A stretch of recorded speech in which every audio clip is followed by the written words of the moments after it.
Hey guys, it's Tim. Welcome back to Antlers and Axes. Got some updates on the sawmill. So I installed some roller guides. I got a few other upgrades that I've done, and let's take a look. This is the MechMAXX SM36. I got this MechMAXX sawmill in order to work on some things around the property. I got a lot of trees that were blown down from Hurricane Helene. We moved to this property, starting our retirement property, and I've done a few upgrades. So first thing you'll notice is fuel tank's up here, which is normal. However, usually the lubrication tank is here. Well, I switched this out a little bit for a lithium iron phosphate battery. I put the connectors on, so I ran the connectors in. I cleaned up a lot of this wiring. When you get this thing, man, the wiring is kind of a hot mess. So I did that. Also installed a tank right here. I'm switching this thing over to diesel, and so I'm going to put this diesel tank right there. It is all plumbed in. You can see right here is a solenoid that is wired in. It's an electric solenoid, and the switch is right there. So when I turn this thing on, it opens, and then the diesel tank will drain. I'm going to adjust that in here soon. Put this laser system on. The biggest problem with the laser was not the actual laser, but was the mounting system. You guys have seen these mounting systems that are easily available and cheap on Amazon.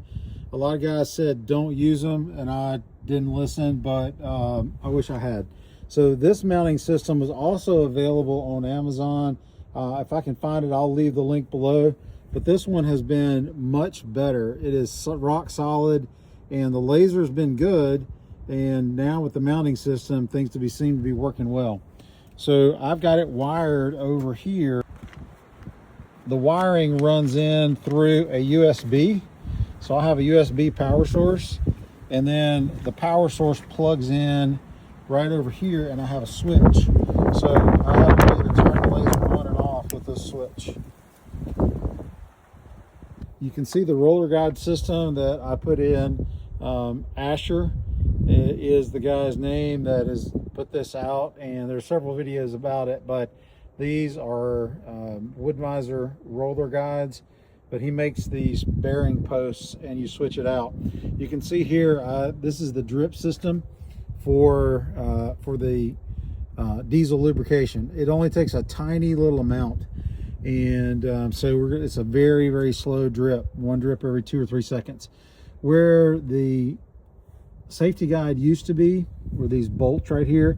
I've fabricated up a wedge that is going to be in here, and it is going to act like a wiper. It's a felt wedge, and so the drip system will drip on top of the wedge, and then it will just wipe the blade with a tiny little bit of lubricant.